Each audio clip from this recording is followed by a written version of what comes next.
8 school children have died and more than 30 have been critically injured in a spate of road accidents since the start of the new school year.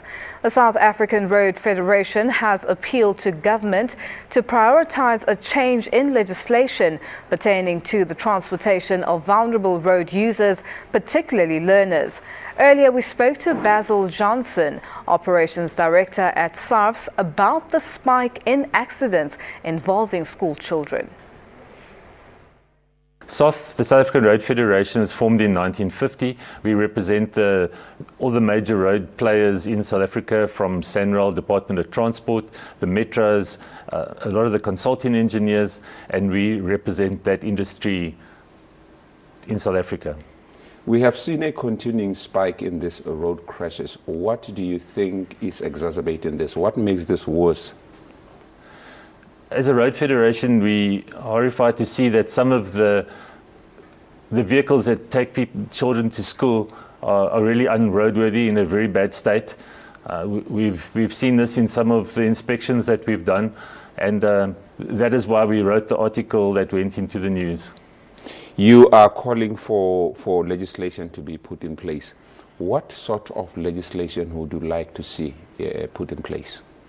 The current legislation, as we see it, it mentions that you can carry people on the back of an open bakkie as long as the sides are 300 millimeters high if the people are sitting, and 900 millimeters high if they are standing. We just feel at this stage that this is inadequate, and we really feel that it's important that stricter measures be put in place. We know that the Department of Transport are busy working at the moment. There's a lot of work. There's papers that are out, and there's supposed to be people that are supposed to report back on their findings. So we're expecting the Department of Transport to give us some new ideas coming very soon. What has the reception been like in dealing with the Transport Department, or in government per se, in trying to deal with this problem? The Minister of Transport feels very strongly about this. She really feels that we need to, as a country, stand together and fight the scourge. She always says one death is one death too many, and especially when we're losing our children, that is very important. As a Department of Transport, I was speaking to Thandi Moya just recently, and the department has now taken over the role from the Department of Basic Education at looking at transporting learners to school. They want to enforce the laws more stricter to make sure that the vehicles are safer for the children to go to school. The transportation of school kids is a huge bag to carry for government alone, if one may say so. As we speak, if we look at what the dynamics are that are involved, who are the other people that you are engaged with in trying to resolve this impasse, this problem? The other organizations like the RTMC, the Road Traffic Management Corporation, are very involved in doing a lot of training for learners at school. They have big programs, especially for the junior schools, and that to train the learners. And they have big Scholar Patrol programs that they're putting in. SANRAL, on the other side, the South African National Roads Authority, what they do is they involved with all the schools in a 5-kilometer radius of their national road, and a lot of education has been done for the children. But I worry that the parents maybe are not aware that the children are traveling in such unroadworthy vehicles. Which brings us to talk about really whether these parents have a choice, because if you look at the situation, the scenario as we speak, most of these parents do not have any other alternative. Where does SARF come in to educate them or to assist them in saying you could maybe pursue other avenues of providing transport? I think as SARF we can make parents aware through programs that what is really the minimum requirements for these vehicles.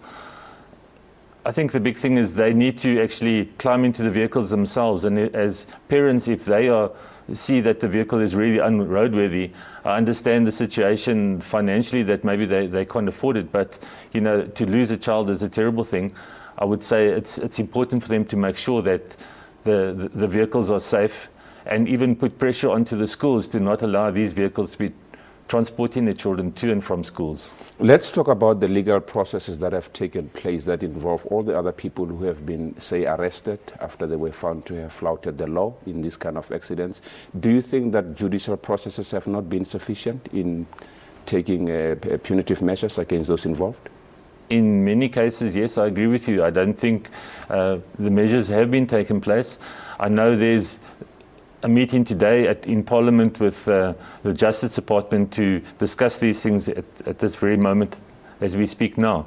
So we're hoping that something positive will come out of the talks in Parliament today to get the Justice Department to be on board, and we'll see what comes from that. You would, as SARF, expect the private sector to come on to jump onto the bandwagon and try and help government in dealing with this problem, wouldn't you? Sure, and as a road federation, many of our members are private organizations, consulting engineers and people like that, people that are involved in designing in road safety, and they'll come on board and assist wherever they possibly can.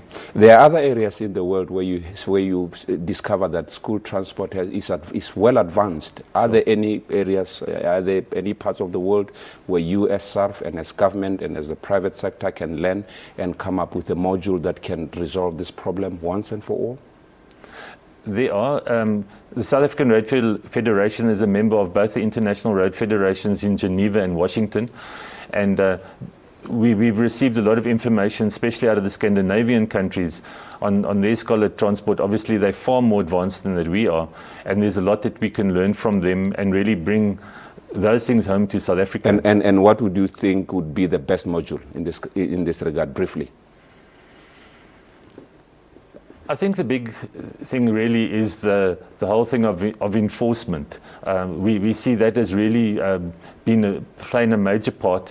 And if we can encourage the different provinces, because apparently they have the jurisdiction on the enforcement and that as well, to place more enforcement, to give their traffic officers more ability to approach the people and to really enforce the law. Time now to take a quick break. More stories coming up when we return.